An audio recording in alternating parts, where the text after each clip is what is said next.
Geralmente é uma família que gerencia tudo aquilo, raramente com poucos empregados. Né? Tem o Pronaf, tem o Pronai, se quiser que eu fale sobre qualquer um deles, levar avante esses projetos. É um pessoal que basicamente é fruticultura, legumes, verduras, né, mandioca, um pouco de milho, café, e eles produzem para si e parte, né, e vende, e isso faz parte do negócio deles. Quer que fale mais? O agronegócio é mais agressivo, tá? Visa realmente o lucro em primeiro lugar, e toda atividade econômica é essa, visa o lucro, né? Ninguém vai investir ou ter prejuízo. Né? Por vezes, essas pequenas áreas são engolidas pelas pessoas que têm grande propriedade de terra, né? Que querem expandir os seus negócios. Né? E agora a agricultura familiar é responsável, se não me engano, por 70% do que nós consumimos aqui no Brasil. E você tem que, no que depender do governo, colaborar para que até isso seja mantido, porque mantém o homem no campo, evita o êxodo rural. É isso aí? Mais uma coisa? Candidato, os municípios são os que mais arrecadam de impostos, né? Porém, na hora de receber os repasses, eles são os que menos recebem, fica mais com o governo federal e com o governo estadual. Tem algum plano no seu governo para reverter essa situação? Tem, faz parte do... Quem está à frente desse plano é o Paulo Guedes, ok? Fortalecer a federação. O dinheiro tem que ficar mais nos municípios, estados e menos na União. Essa é a proposta dele. O exemplo claro que tem dado para que o Ministério da Cidade, por exemplo, né? Eu sei que trata outras coisas, não apenas de habitação popular, mas grande parte é habitação popular. E esse recurso não é direcionado diretamente para o município, porque uma casa construída em Manacapuru, no Amazonas, é diferente de Marau, no Rio Grande do Sul. Casas diferentes, tá certo? Locais diferentes, questão de humildade, precipitação pluviométrica, questão de temperatura média anual. Então, a ideia de mandar diretamente para o município, você evita que parte desse recurso, em torno de, em média, de 8%, fique com a Caixa Econômica Federal. O município tem mais dinheiro. Essa é uma das propostas que nós temos aí em mente. Deputado, Justiça do Trabalho, qual que é a sua proposta para esta jabuticaba brasileira, que é um tribunal de exceção, que criminaliza os pequenos empresários, né, principalmente, Ministério Público do Trabalho, que são órgãos que perseguem os empresários, perseguem as pequenas empresas. O que o senhor vai fazer com esse negócio chamado Justiça do Trabalho? Pretendemos mexer na legislação, sim, você tem razão. Eu não quero ser patrão no Brasil. Eu não quero enfrentar É um inferno. A justiça. É um inferno, você tem razão, é um inferno. E ninguém fala isso, sabe por quê? Não dá voto. Você pede voto até. Porque sempre aquela história de jogar patrão contra empregado, empregado contra patrão. Onde tem mais votos? É empregado. Então você vai lá no pré-64. O Brizola queria uma nova Assembleia Nacional Constituinte. Quem seriam os constituintes? Operários, camponeses e sargentos. Sempre na hora de chegar ao poder, usa-se as massas. Depois que chega, banana para as massas. Tem que ter um limite a essas questões. Ninguém quer acabar, tirar o direito de recorrer à justiça. Mas, como na reforma trabalhista que fizemos, eu votei favorável a ela. Quem entra na justiça, se perder, tem a sucumbência. Tá? Tem que mexer nisso aí. Parabéns pela pergunta. Obrigado. Útil, apesar de politicamente não ser boa responder. Então vamos em frente. Essa região aqui tem sofrido muito, porque tem uma população carcerária muito grande, depois que desativaram o Carandiru, né, com muitas penitenciárias, e o crime organizado já atinge as cidades aqui do interior. Quais os planos do senhor com relação a facções criminosas, o crime organizado, principalmente tráfico de drogas? Olha só, hoje assassinaram 3 policiais militares no Ceará. O Ceará é o estado proporcionalmente mais violento do Brasil. O que nós precisamos, eu tenho batido nessa tecla, e a população começa a entender. Entre outras muitas coisas, excludente de ilicitude. O policial, tem um major do meu lado aqui, ele pode explicar melhor do que eu. A legislação que está aí leva muitas vezes ele raciocinar por meio segundo a mais se atira ou não atira. Nesse espaço de tempo, que é uma eternidade, pode ser a distância entre ir para a cadeia e ir para o cemitério, com a legislação que está aí. O que nós queremos é dar direito ao policial se defender. Sempre quando ele atirar e por outro lado ia tombar um marginal, não interessa com quantos tiros, ele tem que ser condecorado e não processado. Começa por aí. Você fala sobre o sistema prisional. Nós gostaríamos, a nossa legislação impede o trabalho forçado. Isso é uma piada, Certo? Você não pode botar um vagabundo para trabalhar. A não ser que ele queira. Okay? A não ser que ele queira. Tá? Cheio de direito. O vagabundo tem mais direito que ele está aqui fora da cadeia. Okay? Buscar mudar a legislação, fazer presídios mais afastados, porque não próximos aos pelotões de fronteira do Exército Brasileiro. Nem precisa botar guarda, não vai fugir ninguém. Lá não vai ter sinal de telefone também, não vai comandar o crime. E de acordo com a pena que ele venha sofrer, ele pode ir para essas áreas, desafoga para cá. Agora, não temos dinheiro para investir em quase nada no Brasil. Essa é uma grande verdade. Quem falar que vai, vou fazer escola, vou fazer creche, fazer isso, fazer aquilo, está pegando dinheiro emprestado na lua, né? Não sei como é que ele vai conseguir trazer essa grana para cá. Mas, vamos lá, nós temos que livrar a sociedade desses marginais. Se a cadeia é uma antessala do inferno, e tem gente preocupada com isso, o vagabundo se preocupe mais antes de cometer um ato delituoso. A ver que você é meio japa. No Japão tem pena de morte. Então se respeita. Perguntaram outro dia para mim, né? Como é que é a segurança no Japão, né? Tendo em vista a política desarmamentista lá. Lá tem uma política desarmamentista, mas se você fizer uma besteira contra o agente ali, tu vai pro pau. É igual aos Estados Unidos. Se você apontar uma arma para um agente de segurança, né? De acordo com o Estado, você pega 20 anos de cadeia sem ser historinha de progressão. Aqui ficam preocupados, né, com o pobre coitado, ele não teve oportunidade. Pô, minha mãe teve 7 filhos, pô. A região mais pobre de São Paulo, né? Vale do Ribeira. E ninguém se caiu no mundo do crime. Agora, tem gente que tem meios, os filhos, um ou outro, vai fazer besteira, como a própria Richthofen. Fez besteira. Tinha dinheiro e fez besteira. Tá ok? Agora, nós temos que ter uma cultura no Brasil, cometer um crime, não interessa se é furto ou latrocínio. Tem que cumprir uma pena. Hoje ninguém vai para trás das grades por mais de 24 horas e comete um furto, que é o dia de custódia, bota o cara para fora. E eu tenho repetido. Qual a diferença de furto para roubo e latrocínio? É a oportunidade, é o momento. É você estar presente, né, como cidadão de bem na cena do crime. É a ação do criminoso se vai te abater mortalmente ou não. Por que prender o cara só quando ele comete um latrocínio e não quando comete um furto? Para encerrar esta parte, se quiser continuar, eu continuo. Inspirado na legislação americana, lá tem em muitos estados a lei dos 3 crimes, o elemento que comete 3 crimes, que sejam 3 furtos, ele vai para 25 anos de cadeia, sem progressão. Eu tenho um projeto em Brasília, se vai aprovar, não sei, pretendo aprovar um dia. A mesma lei americana, em vez de 25, 10 anos de cadeia. Cometeu 10 furtos, furtou 3 celulares, 10 anos de cadeia sem progressão. O elemento vai deixar de fazer besteira. Porque durante um furto pode acontecer um roubo e pode ser um latrocínio. Essa ação é delituosa. Aproveitando as teses dos filhos, lá em Ministério o senhor falou que todos os seus filhos começaram a tirar a partir de 5 anos de idade com munição de verdade. O senhor encoraja isso? Coragem, sim. O senhor ensinou? Não, coragem, sim. Nós não podemos ter uma geração de covardes, de ovelhas, morrendo nas mãos de bandidos sem reagir. A realidade é muito diferente, né, da teoria que está aí.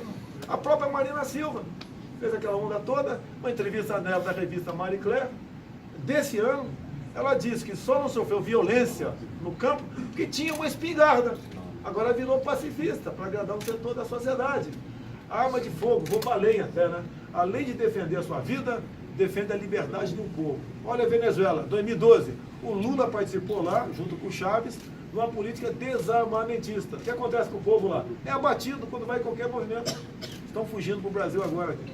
Mas é porque o senhor falou isso e a gente foi dar uma pesquisada no Estatuto da Criança e do Adolescente, estabelece que é crime em fornecer, ainda que gratuitamente, entregar de qualquer forma a criança ou adolescente a munição ou explosivo.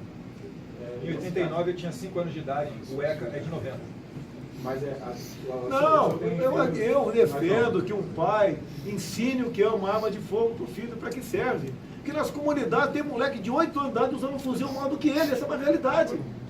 Tá ok? Então não podemos gerar produzir aqui uma geração de covardes, de submissos.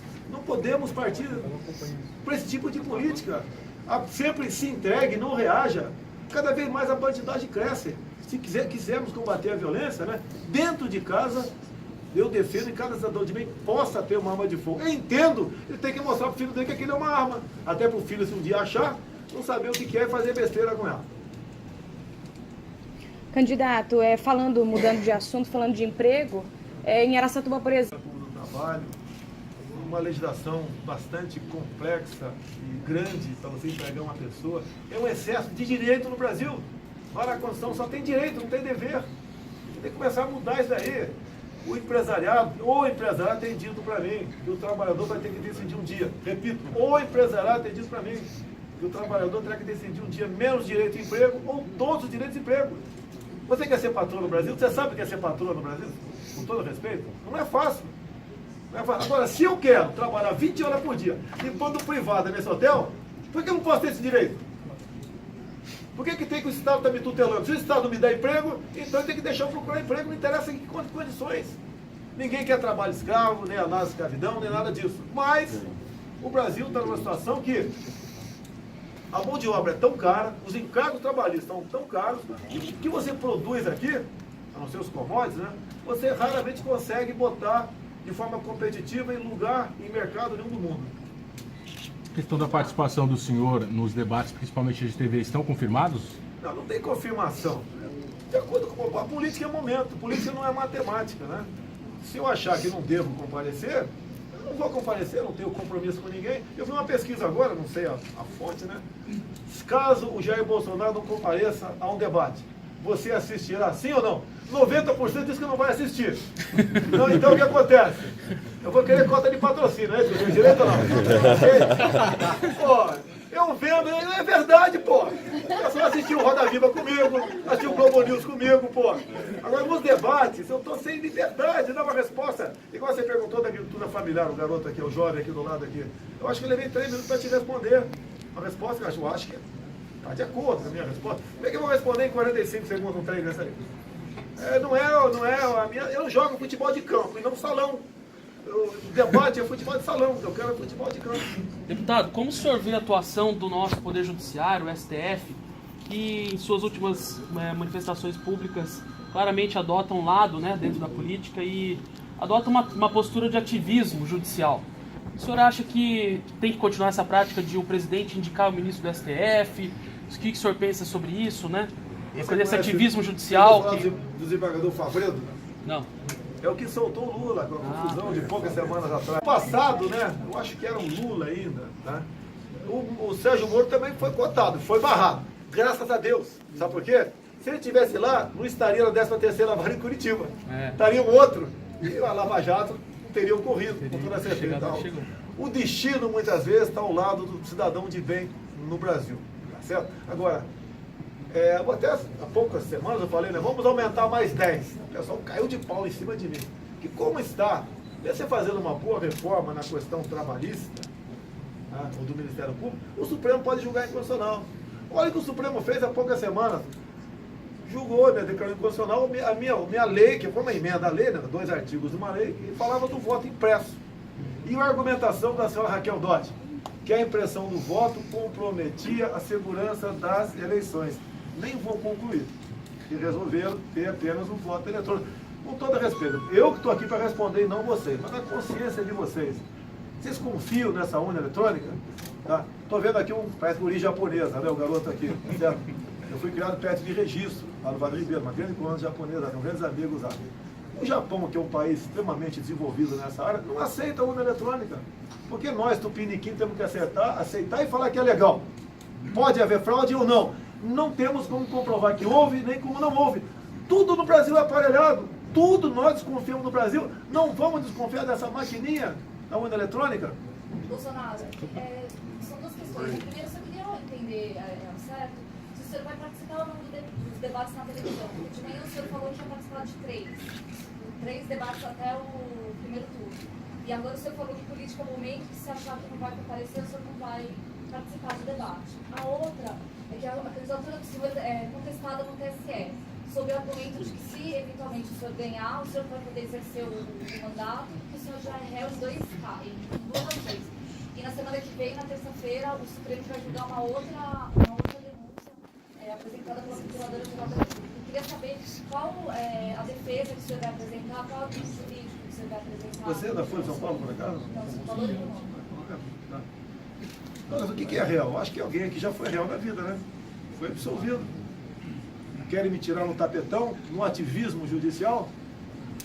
sou réu por apologia ao estupro. Olha só, eu estou estimulando estupro no Brasil.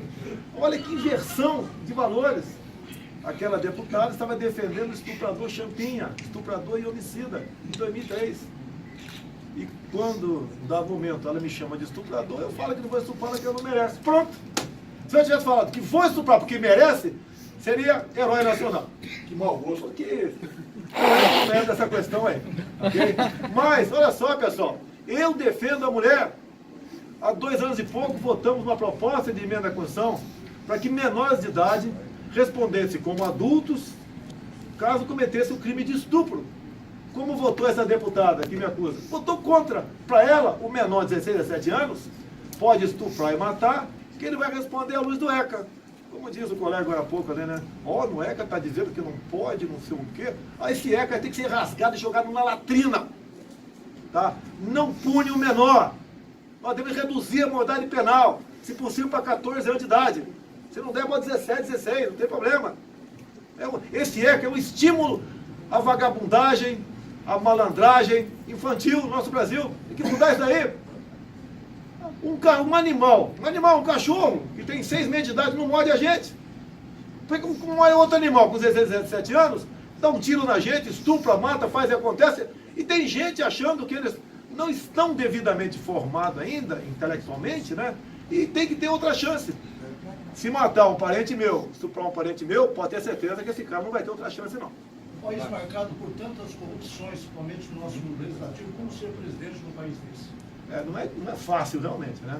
A corrupção tem origem nas indicações políticas. Acaba as eleições, o eleito vai lá para os porões do Jaburu, junta os principais partidos e loteia a máquina pública. Ministérios, bancos oficiais e estatais. E daí vai governar o Brasil. E daí, o que nasce disso? Ineficiência do Estado, saúde, educação, segurança e corrupção. Deputado. Eu não aceito. Nenhum partido grande procurou para fazer um acordo comigo, né? Procurou. Já sabe quem eu sou. Pretendo, uma vez chegando lá, escolher um ministério, né, que seria um time, para poder ganhar o jogo. Virar esse jogo, estamos perdendo de goleada para a corrupção e para a ineficiência do Estado. Alegam que o senhor não sabe de economia, mas por 8 anos o Lula dirigiu o Brasil. Você analisa isso? O Lula, inclusive, escolheu um ministro da Economia que era médico. A Dilma era economista. Afundou o Brasil. Você acha que eu tenho que entender de saúde para ser presidente também? Tem que entender de agricultura com profundidade? Você tem que ter uma noção disso daí. Escolher as pessoas que têm o conhecimento para administrar o Brasil. Até de Forças Armadas eu tenho dificuldade, sou capitão do Exército. Vocês acham que eu sei de tudo sobre Forças Armadas por ser capitão do Exército? Tenho conhecimento, com toda certeza, muito maior do que de vocês. Mas vou ter, na defesa, um general, um oficial general de 4 estrelas. Vocês sabem que é o ministro da Ciência e Tecnologia do Brasil? Acho que pouca gente sabe, né? Se é que sabe. Ele não sabe a diferença de lei da gravidade e gravidez. Como é que pode um elemento desse estar à frente do ministério tão importante como esse, que vai para inovação, para pesquisa? Não pesquisamos nada no Brasil. E o pessoal de vergonha fica de palhaçada comigo, né? Bota o Nióbio de vice, o Grafeno de presidente. Pô, o primeiro que é privada a pesquisa, a Mackenzie, aqui em São Paulo, diz que nos próximos 10 anos, os inventos que advindo do grafeno movimentarão mais de $1 trilhão. Estamos deixando passar. Uma menina afrodescendente, recém-formada pelo IME, né, tirou da prancheta uma tela de grafeno. Para que serve essa tela? Para dessalinizar a água do mar. Onde ela está? Está na Inglaterra. Daqui a pouco está comprando essa tela a preço, não sei do que, de ouro, diamante, né? E trazendo para cá. E podíamos ter essa menina, essa jovem, trabalhando para o seu país. Como aqui não tem espaço para isso, aqui você não pode investir nisso, né? Pesquisa, desenvolvimento, novas tecnologias, as pessoas, o cérebro sai do Brasil. Deputado, como o senhor vê o papel do BNDES, que durante o governo do PT, do senhor Lula e da dona Dilma, mandou bilhões e bilhões de reais do povo brasileiro para ditaduras comunistas como Cuba, Angola e tudo que não presta no mundo? Você veio perguntar como é que o senhor Henrique Meirelles, à frente do conselho da JBS Friboi, né, conseguiu 9 bilhões para eles. A JBS Friboi é preço de banana, 6% de juros, se não me engano, essa faixa aí. Enquanto para Santas Casas, que estão aí atolados em dívida é 21%. O BNDES é do povo, não pode ser para os amigos do rei. E olha a coincidência. Mais ou menos 5% de 9 bilhões, eu sei quanto é que são, né? Porque a matemática é uma ciência exata, né? Mas em torno de 360 milhões foi para partidos políticos. Ou seja, você vai pegar empréstimo no banco, pega lá 9 bilhões e dá para mim, candidato, 340 milhões. Alguma coisa está casada nessa operação. E tanto é que botaram na minha conta 200 da JBS Friboi. No dia seguinte eu devolvi não para a JBS, para o meu partido. Foi um partido que botou na minha conta. E fiquei fora dessa, graças a Deus, dessa armação por parte aí destes, né, que tomaram o poder e o Estado para poder atingir o seu projeto absoluto de poder. Caso o senhor eleito, dinheiro da União vai para movimentos e organizações de direitos humanos? Olha, tem direitos humanos e direitos humanos. É esse pessoal que defende bandido, não. Olha só, o caso de João Hélio no Rio de Janeiro, um garoto que foi arrastado, né, amarrado sem segurança, teve o carro roubado, os pais, e o moleque, depois de alguns quilômetros depois, logicamente, que morreu, né, acharam pedaços dele pela rua. Lá dentro tinha um menor. Até há pouco tempo, esse menorzão estava na Suíça. Nos últimos 2 anos, consumiu 4 milhões de reais de ONG de direitos humanos. E a alegação foi a seguinte: um dos assassinos do João Hélio foi para lá porque estava correndo o risco de morrer aqui no Brasil. Para esse tipo de coisa, não vai ter dinheiro, não. Não vai ter dinheiro para a ONG, para a MST também não vai ter. O BNDES também dá dinheiro no MST, não vai ter. O pessoal vai ter que trabalhar. Tem que começar na escola, Oi? Bolsonaro, tem que começar na escola. Olha, a escola, o que nós temos que fazer? Você falou na escola, parabéns aí. A escola, a gente encara o professor, a professora, como segundo pai e segunda mãe. Tirou-se a autoridade do professor em sala de aula ao longo dos últimos anos. Inventaram a aprovação automática. Tem gente que acha que um pedaço de papel na parede escrito diploma resolveu o problema dele. Não resolveu o problema dele, não. Ele vai continuar com muitos problemas, tá certo? E não é assim que é educar. O objetivo final da educação é formar na ponta da linha um bom empregado, um bom patrão, um bom liberal. Que vai ser útil para si e para o seu país. Formar um cidadão. Tem que, sim, voltar a ter educação moral e cívica. Quando eu falo em escolas militares, né, os colégios militares têm ganho concursos aí fora do Brasil. A última foi de matemática pura. Né? 4 garotos do colégio militar de Brasília foram aprovados em Harvard. Gostaria que o senhor falasse O que mais. acontece? Por quê? Porque tem disciplina. Nós devemos. Os professores são maravilhosos no Brasil, em grande parte. E nós devemos dar poderes para exercer a autoridade de sala de aula. Vai o professor tomar um telefone celular de um garoto durante a aula? Vai ter problema. Isso tem que deixar de existir. Mexer no currículo escolar também. Nós devemos, de preferência, no ensino médio, dar uma formação técnica para essa garotada. Candidato, vou falar de combustível rapidinho. Não sei nas outras regiões, mas aqui na região de Araçatuba, o preço do etanol sempre oscilou muito, apesar da gasolina seguir estabilizado por algum tempo. O senhor pretende criar algum tipo de política que controle o preço do etanol, como existe da gasolina? Olha só, no que depender de mim, o produtor aqui de etanol vai poder vender combustível na porta da fazenda dele. Não fala em liberalismo? Porque é só liberar os outros no nosso lado de cá. Muitas vezes um caminhão, um tanque, viaja 200 quilômetros, troca a nota e volta. Para vender aqui mesmo. Porque tem aquele monopólio que tem que passar pelas distribuidoras. Vamos burocratizar isso aí. Para preço do combustível. Vamos falar do Rio de Janeiro, que não é diferente dos demais estados. Cada litro de gasolina você paga R$ 1,60 de ICMS. O governo federal não vai ter como mexer nisso. Nós tem que sabatinar os governadores, ver o que eles podem fazer. A carga tributária ultrapassou o limite da razoabilidade. Todos os limites. Até um tal de Laffer falou isso muito tempo atrás. Né? Sobre a escola militar ainda... O papel da Amazônia no desenvolvimento do Brasil, o papel da Amazônia, qual que é? Olha só, a Amazônia pode ser solução para o mundo e está sendo problemas para nós. No programa meu da Globo News, o momento mais importante foi quando eu perguntei para a senhora Miriam Leitão se ela sabia do AAA. Ela balançou a cabeça afirmativamente. Logicamente, depois eu descobri sobre o assunto. Né? Nós temos o que o mundo todo não tem mais. Riquezas minerais e biodiversidade. Poucos países têm em menor quantidade que nós temos aqui. O que é o AAA? Andes, Amazônia, Atlântico. Um grande corredor ecológico. A largura varia de 50 a 150 quilômetros. 136 milhões de hectares. E esses estudos que tem fora, como da França, falar sobre o clima, que aqui no Brasil todo mundo, clima, meio ambiente, né? Não é certo? Estamos para perder essa área porque ela será vital para a sobrevivência da humanidade. Deixaremos de ter autonomia sobre essa faixa enorme da nossa região amazônica.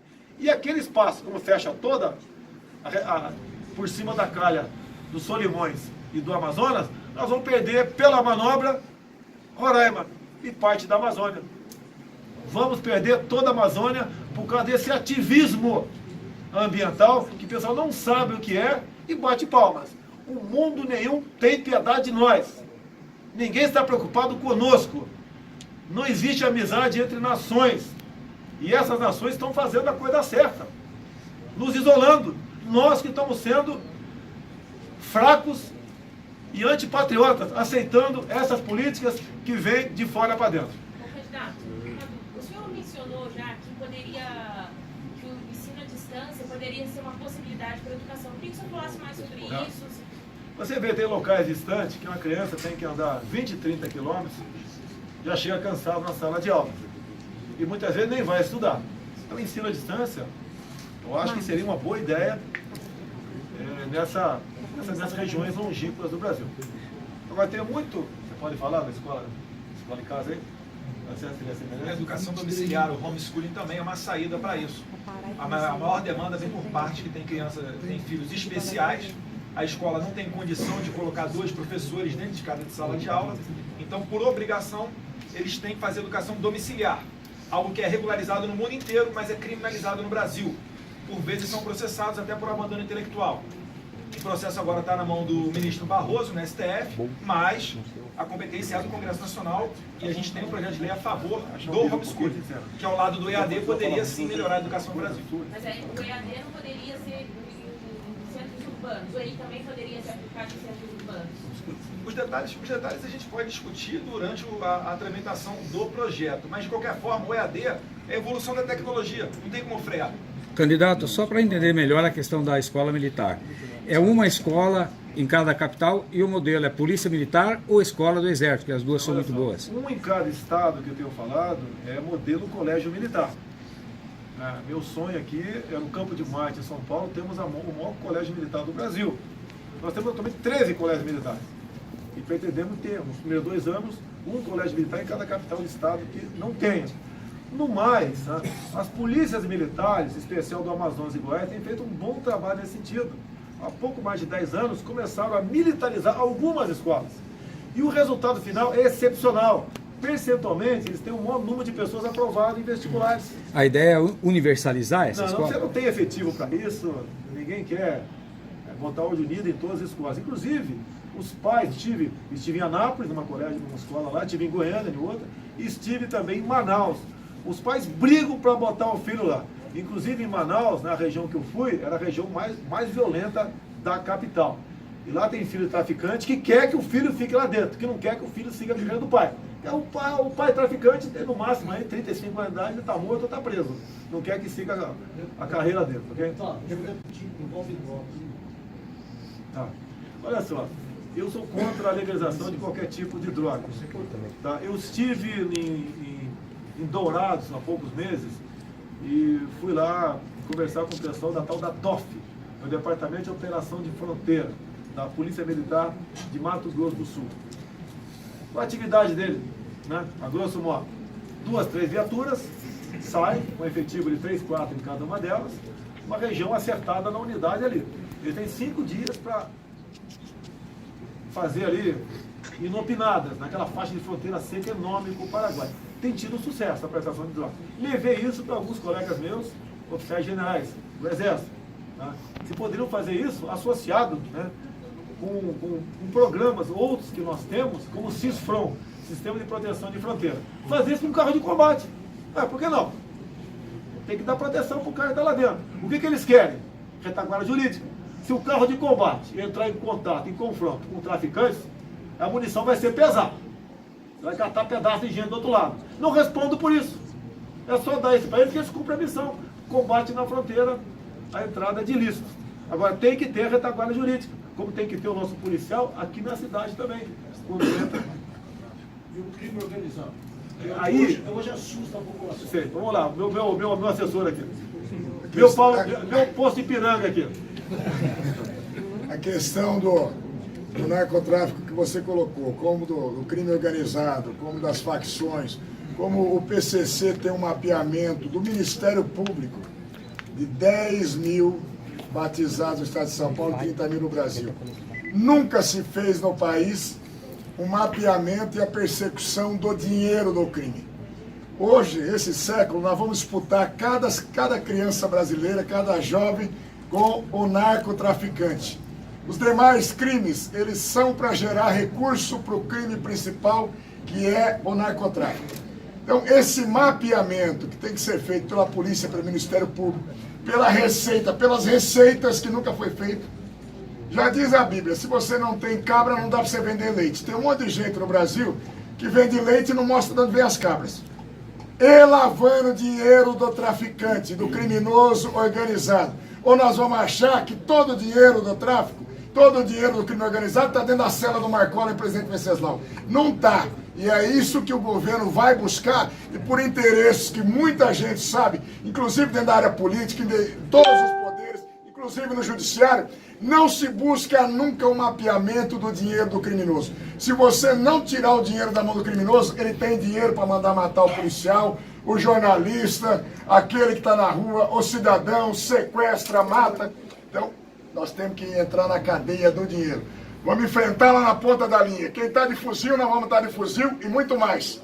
Mas se você não mapear o dinheiro do criminoso, você não vai chegar a nada. E aqui no Brasil, por isso que a segurança, nem a defesa interna não chega a nada. Presidente, Comércio exterior. sobre a Venezuela, um problema de natureza geopolítica e agora também social em Roraima. Como o governo do senhor pretende tratar e que maneira sua abordagem vai estar em linha ou não, em que medida, com o governo Trump? Obrigado. Em 2016 estive em Boa Vista, em 2017 de novo. Meu filho esteve comigo a segunda vez, ele foi inclusive até Pacaraima. Recomendei não ir. Aí ele foi por questão de segurança. E eu fui quase impedido, não fui. O problema social vem lá de trás, não começou agora, igual eu estou vendo aqui, que você está com pouco cabelo na cabeça, né? Você não perdeu de ontem para hoje, foi perdendo ao longo do tempo. Essa questão da Venezuela, quando o Maduro, o Chaves, partiu realmente para um regime de exceção, com o apoio do PT, a elite econômica foi para Miami. Passou algum tempo, classe média desceu para o Chile, para a Bolívia, e agora os pobres estão vindo para o Brasil. Se o Brasil fosse realmente um país democrático e tivesse isso como uma das suas âncoras, lá atrás, né, há 6, 7, 8 anos atrás, teríamos tomado posições econômicas contra a Venezuela. Teríamos chamado o embaixador para cá e teríamos pressionado a Venezuela para entrar nessa linha. Mas fez exatamente o contrário. Leia o livro do Pepe Mujica, isso aí vale uma matéria de uma página para vocês. Leio apenas 2 páginas. Pepe Mujica, ex-presidente do Uruguai, integrante do Foro de São Paulo. Páginas 198 e 199. Ele conta nessas 2 páginas como afastaram o Paraguai para que então entrasse a Venezuela do Mercosul. E ele termina que Dilma Rousseff, para esse caso, né, entre outros, sempre tomou decisões de Estado ouvindo dentro do Palácio do Planalto as inteligências cubana e venezuelana, assessorada pela ABIN. Precisa falar mais alguma coisa? É a mesma coisa que Benjamin Netanyahu, Israel, tomar decisões de Estado ouvindo o Hamas e o Fatah. Esse é o Brasil. Pior que a corrupção é a questão ideológica em nosso Brasil.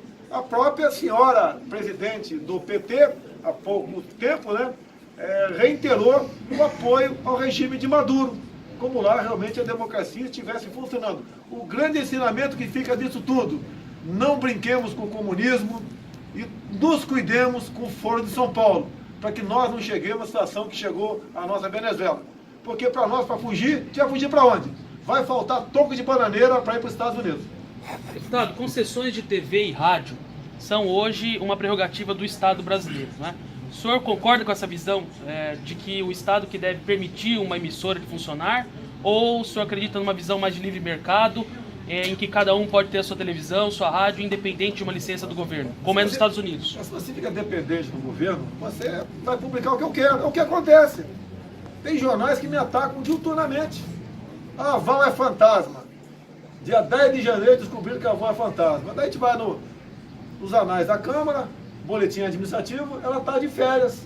Entre 23 de janeiro e 23 de dezembro e 23 de janeiro.